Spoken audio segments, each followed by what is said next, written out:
আসসালামু আলাইকুম, কেমন আছো সবাই? আশা করি ভালো আছো। তো আজ থেকে 1 মাস আগেই আমি এই বাগান বিলাসের ডালগুলো বসিয়েছি। তো বাগান বিলাসটা একদম মানে গ্রাফটিং করা, পিঙ্ক কালার আর হোয়াইট কালার মিক্সিং। আর এর টব নিয়েছি হচ্ছে একটা 12 ইঞ্চি পট।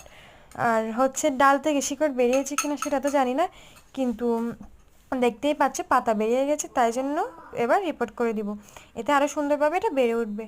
তো টব যেহেতু অনেক বড় 12 ইঞ্চি পট, তাই জন্য আমার অনেক মাটি প্রয়োজন হবে। তাই আমি কি করব, আজকেই ছাদ পরিষ্কার করেছি। ছাদ পরিষ্কার করে যে ময়লা জিনিসপত্র পেয়েছি সবগুলো একদম টবের নিচে দিয়ে দিচ্ছি। দেখো অনেক পাতা দিয়ে দিয়েছি।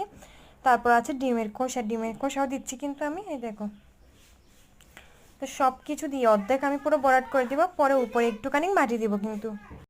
তো আমি এবার ভালোভাবে সবগুলো উপরে কিন্তু দেখতেই পাচ্ছ আমি পাতা দিয়ে দিয়েছি। তোমরাও চাইলে এইভাবে অর্ধেক টব ভরাট করতে পারো, এটা কম মাটির প্রয়োজন হয়।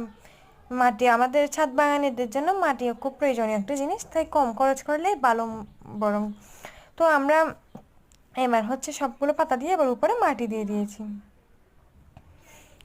এবার ডালটা সুন্দরভাবে বসিয়ে দিব। প্রথমে আমি বের করে নিচ্ছি, এবার জানি না শিকড় বেরিয়েছে কিনা, সাবধানে এভাবে রোল রোল করে বের করে নিচ্ছি। সাবধানে বের করতে হবে, কেননা নতুন চারা করলে সেগুলো শিকড়গুলো কিন্তু খুব নরম হয়, তাই ভেঙে যাওয়ার সম্ভাবনা থেকে থাকে। তো তোমরাও সাবধানে বের করে নিবে। আর যারা বাগান বিলাসের ডাল থেকে চারা করতে পারো না, তারা আমার চ্যানেলে দেওয়া আছে ভিডিও, তোমরা দেখে আসতে পারো। আর আমি এখানেও বলে দিচ্ছি কীভাবে চারা করবে। একটা 1 টাইম কাপের মধ্যে খানিকটা বালি নিয়ে, বালিতেও করতে পারো কিন্তু আবার মাটিতেও করতে পারো, এটা অপশনাল বিষয়, তোমরা যেটাই চাও সেটাতেই করতে পারো। তো দেখো শিকড় বেরিয়ে গেছে যেটা বলতেছিলাম। তো বালি নিয়ে বালিতে খানিকটা ডালগুলো কিন্তু সাইজলি সুন্দরভাবে কাটতে হবে। আর দেখতে পাচ্ছ আমার ডালগুলো কীরকমভাবে কাটা।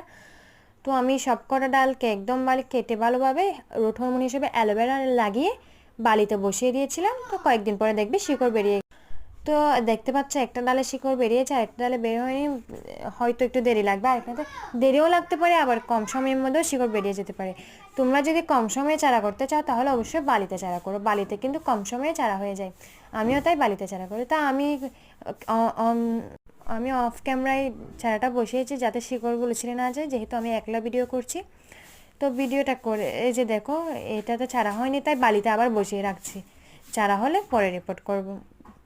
আর চারাটা আমি কিন্তু ডালটা বসিয়ে, যেহেতু নতুন ডাল তাই চারা সরি নতুন চারা, তাই জন্য আমি খানিকটা ফাঙ্গাসাইডটা ছড়িয়ে দিয়েছি আশেপাশে যাতে ফাঙ্গাস না লেগে। তো আজকের জন্য এতটুকু। আর ভিডিওটা ভালো লেগে থাকলে অবশ্যই চ্যানেলটি সাবস্ক্রাইব করে দিও। ওকে, বাই।